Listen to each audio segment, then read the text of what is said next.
All attendees are in listen-only mode. Welcome everyone. My name is Tracy Fitzpatrick and I'll be your moderator today. Thank you so much for joining us here at NetCom Learning, a market leader promoting lifelong learning, training, and talent development solutions. We are very excited to host today's technical webinar, Best New Features in SQL Server 2016. And presenting today's topic is Neil Tucker. Neil has over 20 years of experience in the IT industry as a network administrator, technical trainer, and courseware author. His experience deploying and supporting Windows and Linux operating systems and server applications helps him to offer practical advice and suggestions during training classes. Now please bear in mind that this is an overview of a very robust topic. We offer a collection of technical and business courses that can be tailored towards your specific requirements. If you are interested in a further discussion, you can make an appointment with our learning consultants through our website at netcomlearning.com. Today's session is also being recorded, so you'll get free access to the recording in the next 24 hours via email. Now I'll just give you a quick overview of the logistics before we get started. To start with, you do have the option to adjust the window size to your liking. Simply hit the Escape key and find the Zoom button on the top left corner of your GoToWebinar viewer. Everyone has been muted except for our presenters. Please feel free to submit any questions that you do have for the presenters here in the questions pane, and we will address them at the end of the session. A PDF copy of today's slides are also in the handout section of your GoToWebinar viewer. Now in just a few moments I'm going to pass it off to Neil Tucker, who will be presenting our topic today. Neil? Okay. Thank you very much, Tracy. Tracy, I appreciate that. And welcome everyone to our webinar today. We're going to be covering some features, new features in SQL Server 2016. And if you notice, we'll only be focusing on 4 of those features, not all 20 or 30 of them, as some have tried to do in other cases.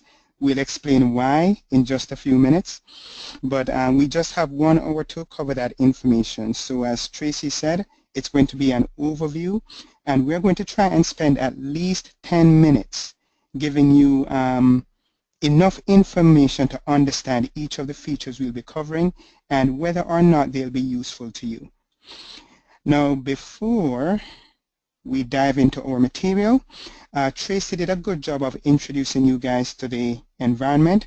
If anybody needs any help, as she mentioned before, you can raise your hand or just type some information in your chat window. The chat window can also be used for asking questions during the session. If you think of something while I'm working on the presentation, at the end we'll answer those questions for you. But go ahead and feel free to type them in right now. She also mentioned the handouts that you'll be given at the end of our session.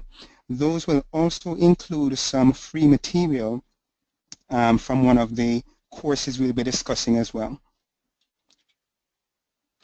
Now, before we move any further, here are the 4 main features or improvements in SQL Server that we'll be talking about for the next hour or so. We'll be talking about the stretch database option, always encrypted, row-level security, and also the improvements to the SQL Server PowerShell module. Now, some of you might be familiar with some of these phrases, but for those of you who are taking this webinar for one of these features in particular, if you don't mind, please go ahead and type that information in the chat window.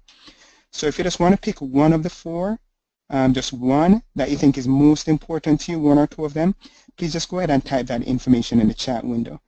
We just want to get an idea as to what's most important to everyone here. And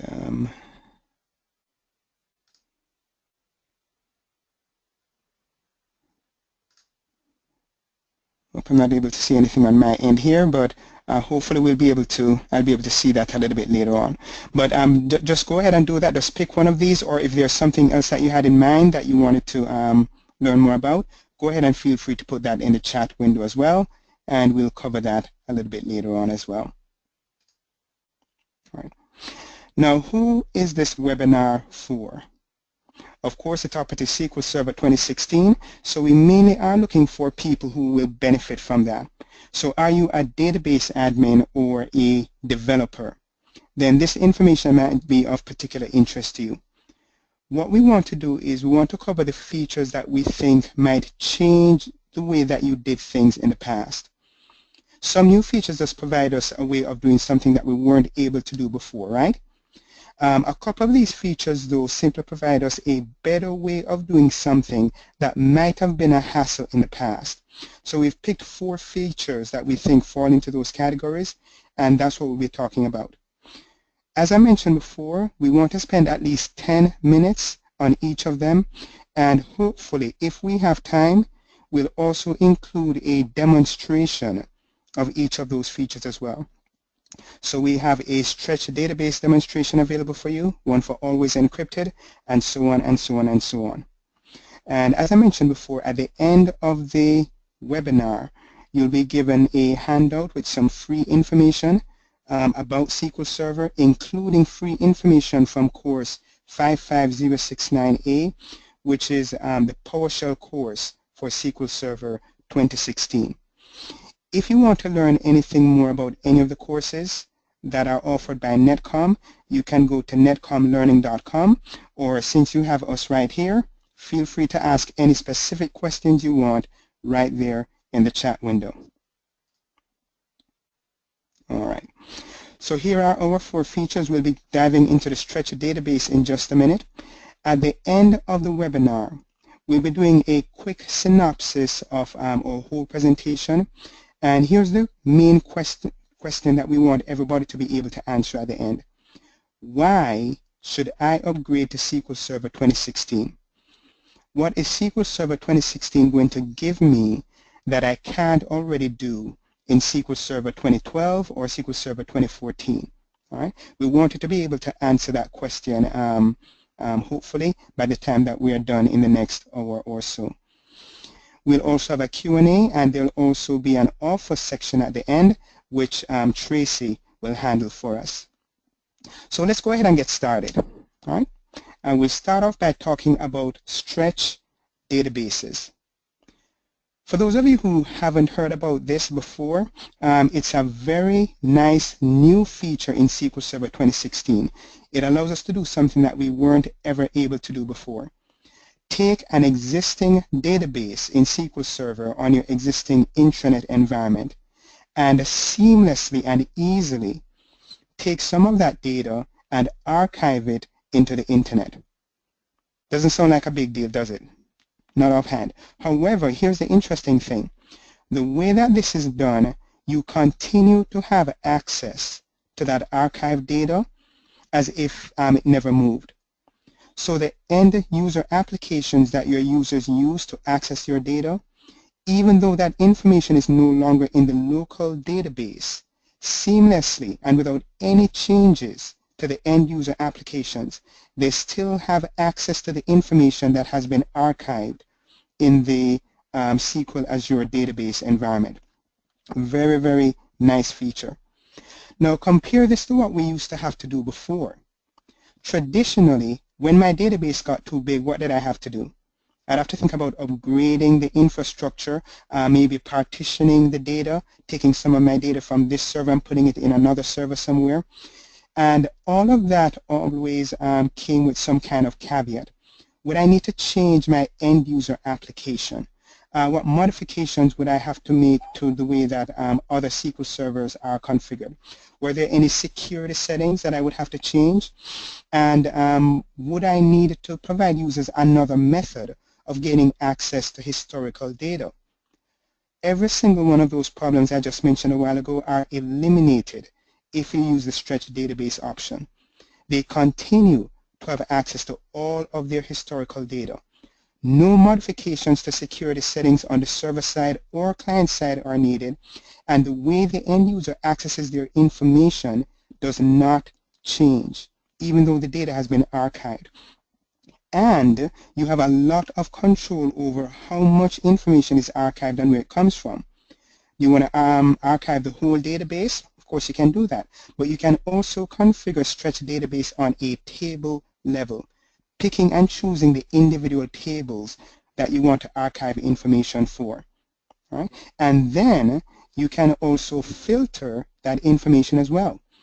So maybe you only want to move information that's older than, let's say, 2010 to the SQL Azure environment, but keep the more recent data on the local database to speed up access to that information. All of that is possible by using the stretch database feature. So how do we do that? All right, let's take a look at our demo here. We're going to be using a virtual machine for this demo. This virtual machine is based upon the classroom configuration for one of the courses, 55069, which we'll be talking more about a little bit later on. Right? So here I have my database, AWDB database. And let's say, for example, that one of my tables has gotten too big, my orders table. So let's take a look at the number of rows in this table. Now, in fact, I've already gone ahead and moved a lot of this data out of the table because the stretch database option on my connection might take a long time to archive that amount of data. So to make sure that this demo only takes no more than 2 or 3 minutes, we made sure that we only had a couple hundred rows. Okay, good, there it is. We only have 146 rows in this table. But let's pretend that that has gotten way too big. We now want to move that data off the server and put it in the Azure environment, but keep the way that we access the information the same. All right? So if I try to access that information now,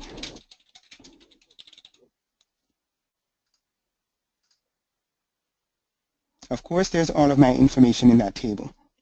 All right? Now let's move that data. So I'm going to right-click on the orders table. All right? There's my stretch option right there, and I'm going to enable that. There we go.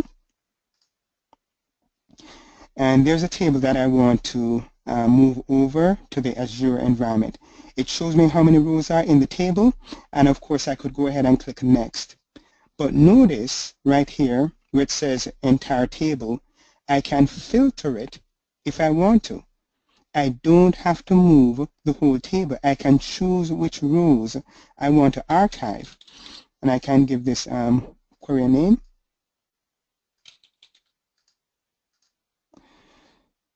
So let's say we want to archive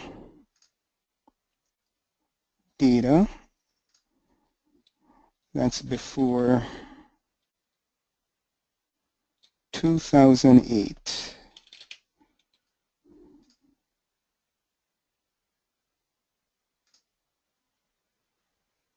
All right.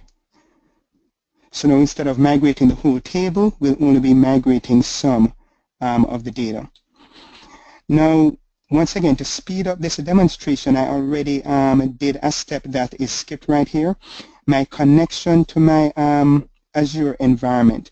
I've already configured that before the class started to speed things up a little bit. I wanted to make sure that the internet connection worked and that we would be able to complete the demo successfully. But right here, if you weren't already connected to Azure, this is where you would do it right here.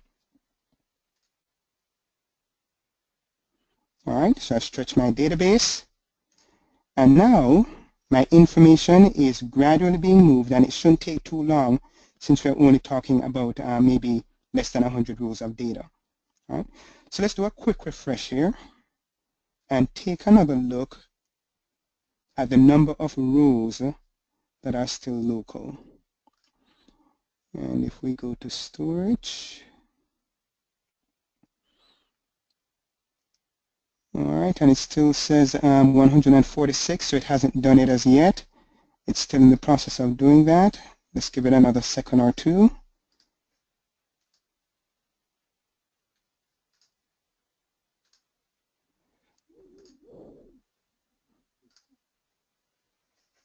There we go. All right. So notice that my row count has now dropped down to 69 from 146. So some of these rows, about 70-something rows, have been moved off and archived on the in the Azure environment. So before I had 146 rows. What happens if I run that query again on that same table here? So I'm going to execute that. And notice that I still get back 146 rows. All right.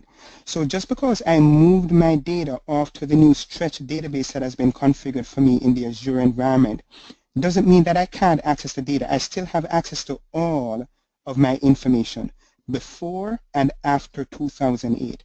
All of that is still accessible to me. Transparently, without me having to do anything, the database engine is retrieving that information from Azure and pulling it down so that I can use my query to get access to all of that information. No need to modify the client application. This process is totally transparent to them. And what if I change my mind? I want to now bring that data back. So I go back to stretch database and I'm going to disable it. And notice when I disable it, I have the option of bringing back the data or leaving it in the Azure environment.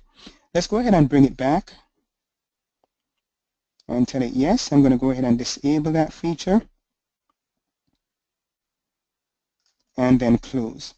We're not going to wait on it to finish, but if you remember before, we had only 69 rows local. When the process is finished, which should only take a few seconds, we should have 146 rows again. Oh, and it finished. There we go.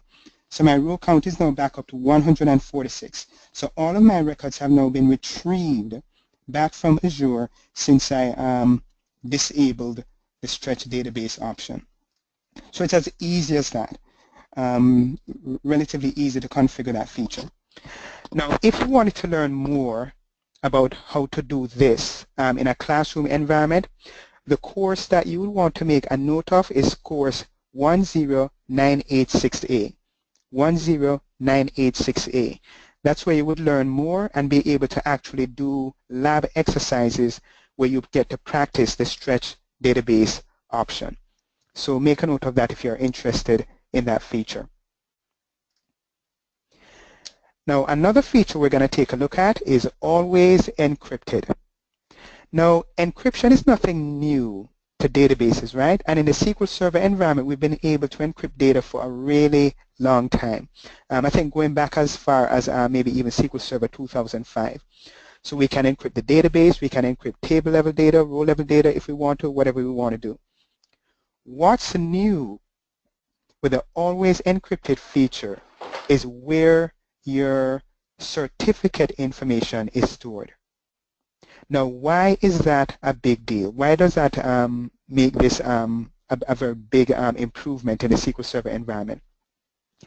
Keep in mind that when I encrypt my data for security purposes, one of the reasons is to make sure that database admins can't access the information if they don't need to, right?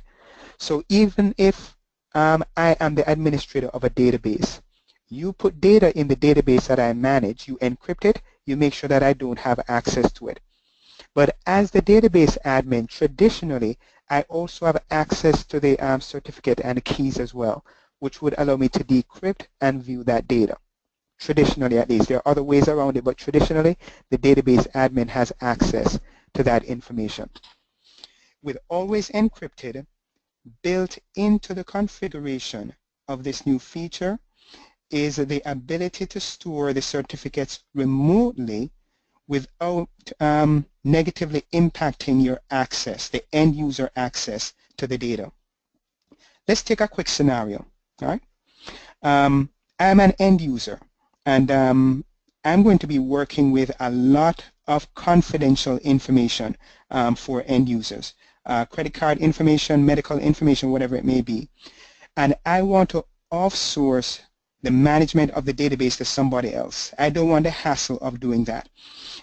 Traditionally, that would have been a little bit tricky, all right? But now with always encrypted, it simply doesn't matter who manages the data. I still maintain the security of the information. So even though I've offsourced the use and the management of the database itself to a third party, because the encryption keys are managed by me locally within my environment, they never ever have access to the data. And the end user applications will use those keys transparently.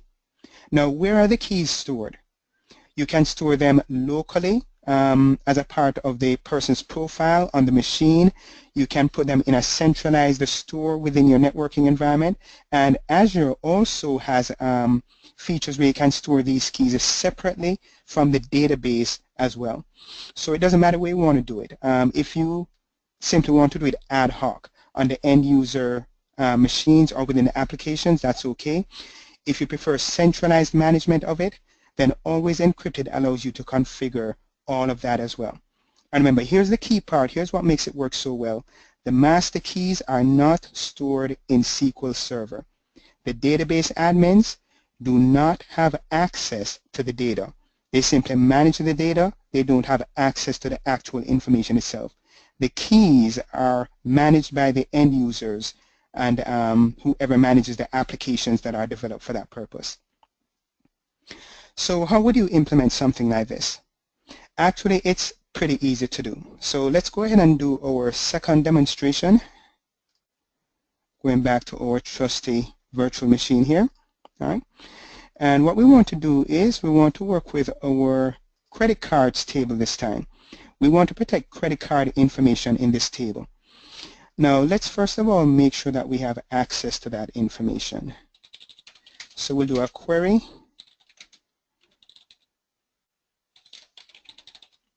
on the credit cards table, and there's all of our information there, and there's our credit card information open for anyone to see. All right, we want to fix that, right? By taking advantage of encryption. All right, so first of all, I need to create the keys that will be used for this purpose. Now, once again, to speed things up, I've already done that. A master key has already been created for my database, and I've already created the Always Encrypted keys. That information, let me show you where that would be stored. Right here under Security. Always Encrypted keys. And we have column master keys and column encryption keys. Oh, I thought those were created already. No matter, we'll create them again in the wizard. All right, that usually happens very quickly. So let's go back up here to our table, and we want to encrypt the card number. So I right-click, encrypt column, and I'm going to be encrypting this column right here, the card number. And it gives me two options as to the type of encryption I want to do.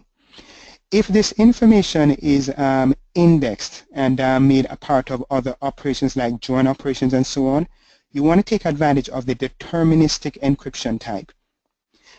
If you want a stronger level of encryption and indexing and join operations don't matter, you can take advantage of the randomized encryption type. But for our purposes, we'll use deterministic. Notice that it's already prepared to create a key for me. All right. And because I deleted my column master key, it already noted that, and it's going to go ahead and create a new one for me and store it in my Windows Certificate Store. Notice my option right here to also save it in Azure as well. I'm going to save it as a part of my profile, my current user profile. But normally, traditionally, in a production environment, this is not the way you would do it. We're just doing this because it's going to be faster for our demonstration. You'd normally use a centralized store for better management. And we're going to go ahead and finish the process. It's going to create my master keys for me, the actual encryption key, and it will encrypt the credit card column for me once all of this is done.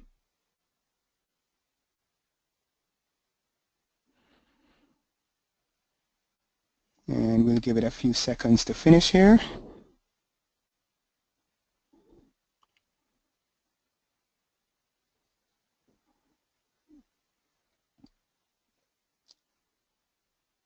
A few more seconds.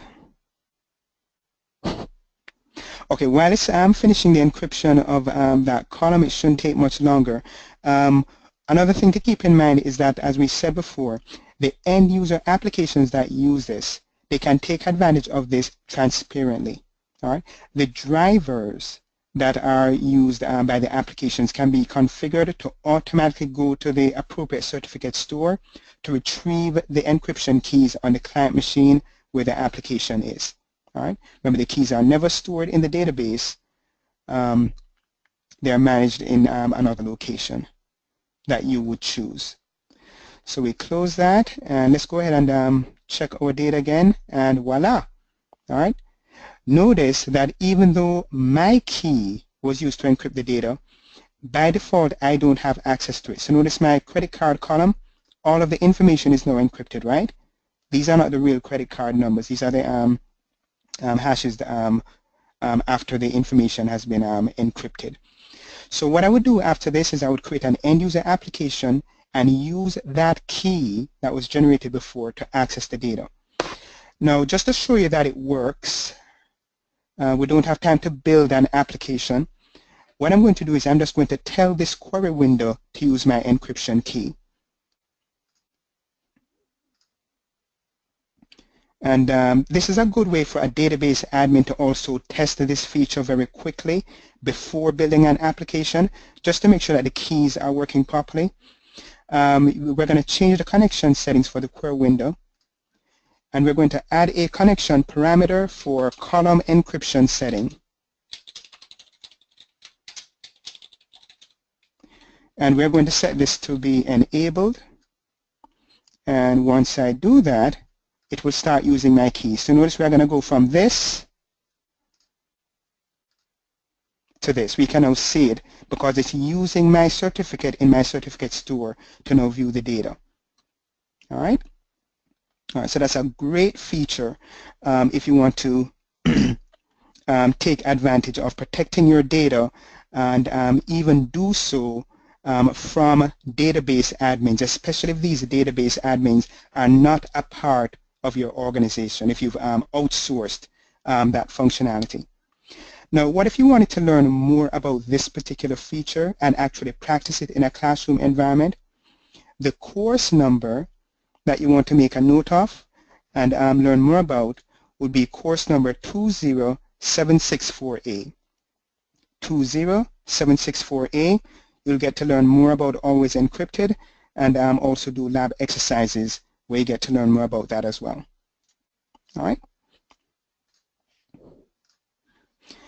Let's move on to our third feature, row-level security.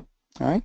So with row-level security, here we have another new feature in SQL Server that beefs up the security mechanisms within SQL Server for protecting your data. The reason why you would implement something like this is to make it easier to manage how different groups of users access information within a single data set or table. Now, that's something that we've been able to do before, right? All right, everybody, well, if you're a database admin or developer, you're familiar with the concept of partitioning, taking advantage of views and stored procedures to protect access to data, to filter, information so that only particular end users can do it. And those mechanisms are still available to you when you use SQL Server 2016. So how is row-level security better than doing it that way? With row-level security, you're implementing this security mechanism right within the table itself. You're not building pseudo mechanisms on top of the table for implementing that security. So you don't have to build a parameterized view or a stored procedure on top of that in order to limit access to the data. Right within the table itself, it will not allow the end user to access rows that they have prevented from doing by taking advantage of security policies. All right? So it's a great feature. And as I said a while ago, the way that this is implemented by using new security policies. You create new rules within the table itself. That say, for example, Neil, he's a member of the HR department. He can only access rules for the HR department. Diana, she's a member of the finance department. She can only access information for the finance department. That is built into the table. You no longer need to create views and store procedures and other resources on top of the table in order to filter your data in that way. All right, so a lot of people like it for that reason. It simplifies the security mechanisms within your database. Now, to learn more about doing something like this, you could also take advantage of course number 20764A, the one we mentioned before. However, there are no lab exercises for it, but you do learn about this and other security features that allow you to manage access to your data. All right. Whoops. So before we do that, before we move on to our fourth topic, let's take a look at implementing role-level security. All right. And we already have a script built just for this to demonstrate this feature. Good. So there's our role-level security script right there. All right. Now what we're going to do here is we're going to create a function that's used to access information in the managers table.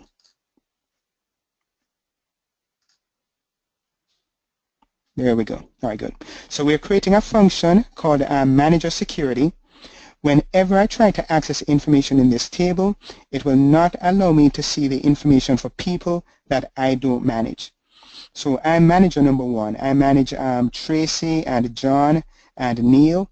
Then when I access this particular table, I want to be able to see only information or make sure that I see only information for the people that I manage. So I've created a function to do that. All right. Now, where we get the functionality that actually implements the security mechanism is by creating a security policy. That's what we're doing with this code right here. We're creating a security policy called managers_policy that implements that rule. Notice that by default we've turned the state of this policy to off. We're going to alter that policy right here and turn it on. All right.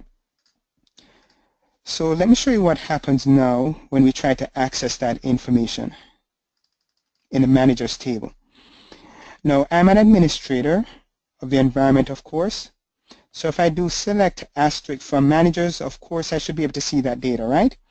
So I execute it and, what? Nothing happens? Of course not.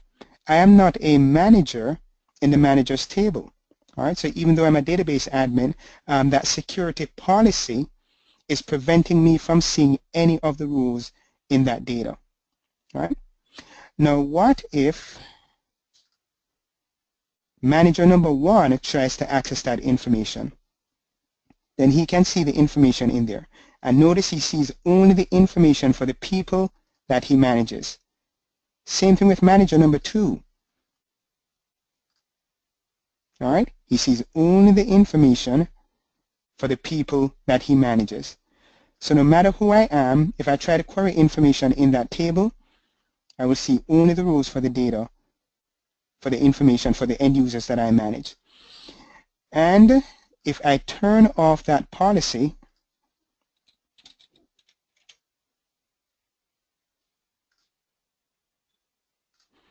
of course that rule is no longer being applied, right? So now if anybody queries the data, as long as they have permissions on the table, they see everything. All right. So it's the policy itself, it's the security policy that implemented that mechanism. I turned off the policy, so now anybody can see anything as long as they have permissions on it. When I turn on the policy, I only see the rows of data for the end users that I manage. All right. So that's a very nice feature, very nice feature. You're building the security mechanism directly into the table itself, which makes your life a little bit easier as a database admin. Okay. Now we have one more updated feature in SQL Server 2016 that we're going to be talking a little bit about, and that is PowerShell. Now, of course, most, if not all of you already know that PowerShell has been around for more than 10 years, right? So PowerShell is not, of itself, is not new in SQL Server. In fact, SQL Server 2008 had its own PowerShell commandlets, and you could use PowerShell for earlier versions of SQL Server as well. So what has actually improved? Well, one of the disappointments which a lot of people, including myself, had when it came to PowerShell in SQL Server in the past was how few things could be done using the commandlets that Microsoft provided. When Microsoft first provided this functionality, I think there were something like 20-something commandlets. All right, you could do a little bit with that, but not a whole lot. Then they improved it. I think they got up to like 39 or 30-something in SQL Server 2014. In SQL Server 2016, if you install the database engine components and also the management tools, you get over 130 commandlets. So your functionality is vastly improved in PowerShell 2016. So what are some things that I can now do in PowerShell in SQL Server that I wasn't able to do before? All right. Well, managing jobs, that's something that you simply were not able to do using commandlets in the past. Now you have that functionality. Encryption. For example, always encrypted, the new feature that we just demonstrated a little while ago. I could have done that using SQL Server PowerShell if I wanted to, right from the command line. Managing error logs, SQL Server error logs. You know, have specific commandlets just for that as well. All right. Now, for those of you who prefer not to use PowerShell at all, you might be saying blah to everything that I just said a while ago. All right. Why am I going to use PowerShell when I can use a nice and easy to use GUI tool like Management Studio to get everything that I want done? Point and click, right? That's the way that we are going. Now, keep in mind that it's not always going to be like that. And we do pay a price for the point and click GUI environment. That's why the default install for Windows Server 2016 is now without the GUI environment. As we are beginning to learn slowly and painfully, the more we use the GUI and the more things we put in the GUI, the less secure the server is. If you want a secure server and a secure server environment, what a lot of people are now doing is that they are now moving to Server Core, a non-GUI Windows Server environment. Now, you can install SQL Server in these environments, but of course, the GUI management tools, you won't be able to install them, which means you'll have to use PowerShell to do that. Now, besides having to use PowerShell for SQL Server in a non-GUI environment, keep in mind that the functionality of PowerShell is greater than using the GUI. Now, didn't I say a little bit earlier that Microsoft gave us only a few commandlets in the past and that limited the functionality? Well, keep in mind that in the PowerShell environment, you're not limited to the functionality of the commandlets that Microsoft gives you. You have access to something that's called the SQL Server Management Objects, which basically means you have full access to the .NET environment. Anything that you were able to do with the GUI, for example, management tools in SQL Server, you can do from the command line using PowerShell. And because you have access to the full .NET environment, you can even do more. Are there certain things you wanted to try to do with SQL Server, but there simply wasn't an option to do it in the GUI? Well, if you use PowerShell, because you have access to the .NET components, pretty much anything that you imagine doing to SQL Server can be done from that environment. Also, keep in mind that you have access to the full server environment with PowerShell. So not only are you managing SQL Server, you can also manage SharePoint, Active Directory, the file system, network resources, pretty much any Windows, any Microsoft component that uses .NET. You can use PowerShell to use them individually or have them work together. All right. So for that reason, a lot of people who didn't like PowerShell in the past because it's a command line environment are now forcing themselves to learn it. All right. So if your server environment is starting to use a server core, non-GUI Windows servers, this is something that you want to learn sooner than later. And if you learn how to use it for SQL Server, the command syntax is very similar to other environments, so you'll also have a head start with other environments like Azure, be able to learn and use all of that as well. All right. So let me just show you a little bit of what you can do with PowerShell in a SQL Server environment. What I've done here is I've opened up a number of the scripts that we use for PowerShell in the 55069 class, just to show you some of the things that we can do. So for example, the always encrypted feature that we demonstrated in our second demonstration. If I wanted to do that using PowerShell, I could do that. So this script right here, I could use this to actually implement always encrypted for that same column that we talked about earlier. I actually had the management studio spit out this script for me. So with a few tweaks here and there, just one or two tweaks, I could run this script to configure the always encrypted feature. Right? What if I wanted to actually configure, set up SQL Server? Then that can also be done as well. We've actually created scripts which allow us to do that. Right? SQL Server management objects, which allow us to access and work with the .NET components. We can implement that in PowerShell. That's what we do right here. All right? And if you want to interact between SQL Server and other components, you can do that as well. So for example, I have a couple test scripts right here. So here I'm getting some information about the processes running on my server. I'm pulling that data, that information, and I'm going to write it to a table in the AdventureWorks database, a table named get process. So let's check very quickly. Let's go ahead and do a test of this, make sure that it works properly. There's my AdventureWorks database, and there's no get process table. Let's first to make sure.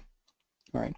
So I'm going to use a PowerShell to create that table for me, to get information about the processes running on my server and store them on a table in SQL Server.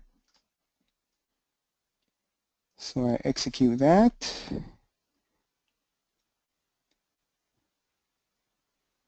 Give it a few seconds and it's done. And for the sake of time, I'm going to go ahead and run the second one as well.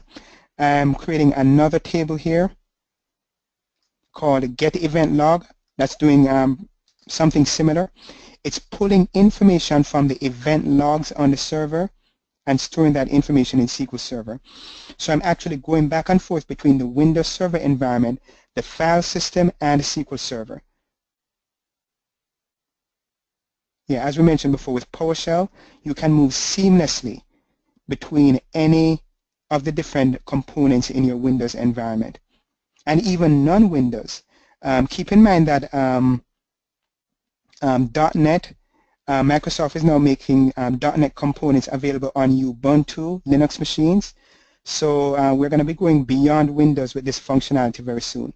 And here's the last one. I'm just going to get and run this one as well. This one actually creates a file on the file system using PowerShell, pulling that information from the event logs and putting it there for me. But if we go into our database environment here, do a refresh. And hopefully, yeah, there it is. It created our tables for us. So here's the information that I retrieved from my event logs and stored it in my tables. There it is right there. Same thing for the get process, retrieving process information on the server and putting it in a table. All right. So that's just a simple example to demonstrate what I said before. If you learn how to use PowerShell, you can manage not only your SQL Server environment, but you can manage pretty much any other component in your Windows environment and have them interact and work with each other. All right, that's the benefit of working with SQL Server. All right, good. So that's it for our demos and our talking about the different upgrades and features in SQL Server. So hopefully all of you should be able to answer this question. Why should I upgrade to SQL Server 2016? Hopefully you saw something here that might convince you if you were on the fence before. But here are a couple of things to keep in mind. Improved security options. As we mentioned before, we were able to encrypt data before in older versions of SQL Server, but the new encryption capabilities are a lot more secure, are a lot more seamless, and allow us to manage access to our data securely without being concerned about who's doing the actual data management. So for those of you who have considered outsourcing the actual management of your database resources in the past, but were concerned about security of confidential data, the always encrypted feature makes that decision a little bit easier to make. Here's something else to keep in mind. Improved scalability. My guess is that the stretch database is going to be one of the most used features in SQL Server 2016. I'm sure a lot of people who might not consider upgrading might upgrade simply for that one capability. The fact that I can seamlessly, on the fly, very quickly and very easily stretch my database to the Azure environment without being concerned about infrastructure constraints within my existing environment, that's a very big deal for a lot of people, especially people who don't have the money to very quickly scale up resources, or simply don't want to be concerned about it. And also easier application management as well. Remember, pretty much all the features we talked about today, row-level encryption, row-level security, always encrypted, stretch database, all of those new features are application independent, right? We didn't have to modify anything on the end user side for them to take advantage of it. And that's a very big deal for a lot of people. These upgrades, these new features will be transparent to your end users if you implement them. All right, good. Now we talked a little bit about some of the courses that you can take at NetCom to learn more about these features. Let's delve into them a little bit more. The big one on the block, the 20764A course, is a 5-day course. All right. So if you pretty much want to learn everything about SQL Server 2016, that's the course to take, 20764A. If you also want to learn about PowerShell as well, NetCom can actually customize a 5-day course for you that includes both of these together. So you can talk with your NetCom representative about that. What if you already have a lot of experience with SQL Server? Maybe you worked on 2012 or 2014 and you just want to update your skills with what's new out there. The course that you want to focus on is course 10986B. All right, that course has been updated and NetCom already has access to the updated resources. And that course can also be combined as well with 55069A if you want to learn about PowerShell as well. All of these courses are SATV eligible, which means that most of you here, if you work for a large organization that has a good relationship with Microsoft, you're probably going to be able to take these courses for free. All right, so take full advantage of those SATV certificates that Microsoft gives you. Don't let them go to waste. Take advantage of the materials that they make available for you. You will also be given access to some information about SQL Server and course 55069 at the end after you take the survey. And that's it for my part of the presentation. I'd like to thank everyone for listening. Hopefully you were able to benefit from the presentation. So does anybody have any questions? Okay, Neil, thank you so much for that informative webinar. But first, we're going to just remind our attendees about a special promotion that we have for the recommended courses for this webinar, which you can see up on your screen now.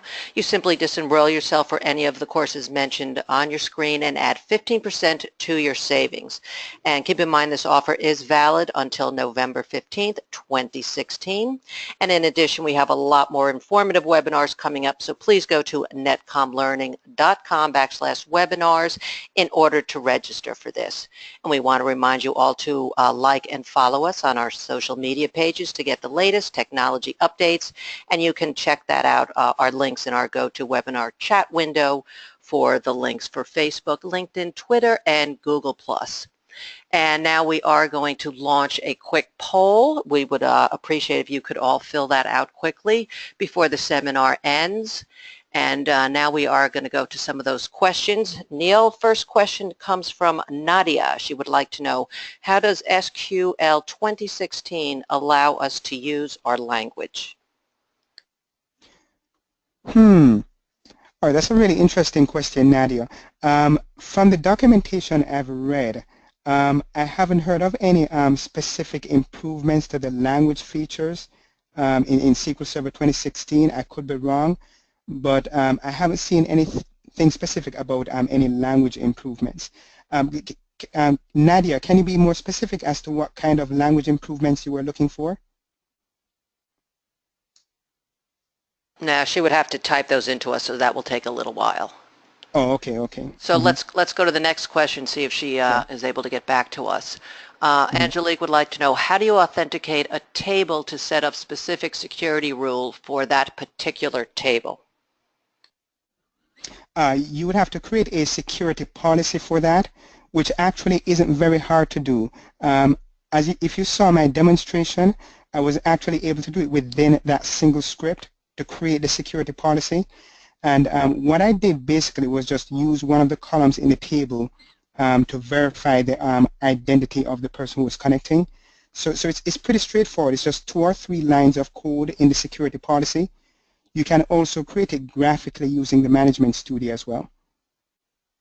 Okay, great. Next question is from Anne, who would like to know, is there a way to limit the SA from being able to execute the AS user part of the exec command? The AS user part of the exec command. Yeah, not unless you took away his permissions. You'd have to remove the sysadmin privileges from SA to be able to do that, or disable the account. Sorry, that's the only way. Okay, Angelique, another part of her question is, can you import the contents of a table from PowerShell to the SQL file? From PowerShell into the SQL Server? Yes, you can. That last demonstration I did from the command line, I used the get process information and I spit that information directly into a table. So yes, you can do that. Let me give you the name of the command you would use to do that very quickly. I think I still have it up. So the name of the command that you would use is write-SQL table data. So that's the name of the command that you would use to do that. You'd put that in the pipeline, and you can pull information from the pipe directly into a SQL Server table if you want to. Okay, Samit would like to know regarding stretch database, is it possible to select only local database data? Only local database data that you want to stretch? Yes, you can. You pick the table locally that you want to stretch, and you just push the data off. And as I also demonstrated in my example, you can even filter it if you want to.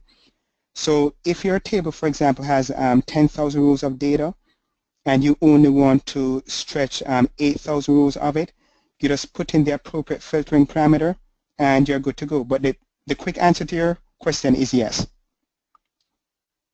Okay, they're all coming in. There's more questions. Regarding R language, the option to execute R statements directly from query window? We didn't talk about that, but that's something that you can also do in SQL Server 2016. Okay. That's a question, yes, you can do that. Okay, and Angelique would also like to know, can I just right-click on the PowerShell table to import the table to the SQL? Right-click on the PowerShell table. If you use the outgrid command, you might be able to do that. That's something I haven't tried, Angeli, but my guess is that you can do it. But you can spit PowerShell information out using the outgrid command, and I think you can just very simply cut and paste that information directly into a table if you want to, using Management Studio. I haven't done it myself, but my guess is that it would work. Okay, and this is an additional question regarding row-level security. HR user can access HR rows. Finance user can access finance rows. Can we have a general manager to access both types of rows? Is that possible? Yes, yes. You'd simply be making the security policy a little bit more complex, but yes, you can do that. Okay, and Dawn wants to know about a course you were mentioning. Did you list course 20764 or was it 20765? Yeah, 20764 is very similar to 20765. Both of them are SQL Server courses. The 64 course is more of an admin course.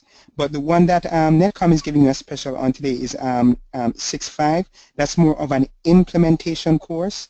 So if you're concerned about implementing a new database environment, then you would go for 6.5 instead of 6.4, which is the admin course, basically an admin course. And finally, Neil, someone would like you to repeat the course number for StretchDB. Right, to learn more about Stretch Database, I think it was 20764. Let me make absolutely sure. No, I'm sorry, that's the upgrade course. To learn more about Stretch Database, the course number is 10986A, and if I remember correctly, I think that's one of the courses you were giving a special on, right, Tracy? Yes, it is. 10986A? Okay, good, yeah. To learn more about Stretch Database. Right. So 10986 for Stretch Database. Okay, Neil, before we wrap up today's session, any last-minute thoughts? Nope, that's it. Great. Well, thank you again for a very informative webinar, and thank you all for joining us today. And if you do come up with any additional questions, feel free to send them to webinar@netcomlearning.com at any time. We hope that you found today's webinar informative, and we look forward to seeing you back here with us soon. Feel free to tell your friends and colleagues about our webinars and other courses. Have a great day, everyone.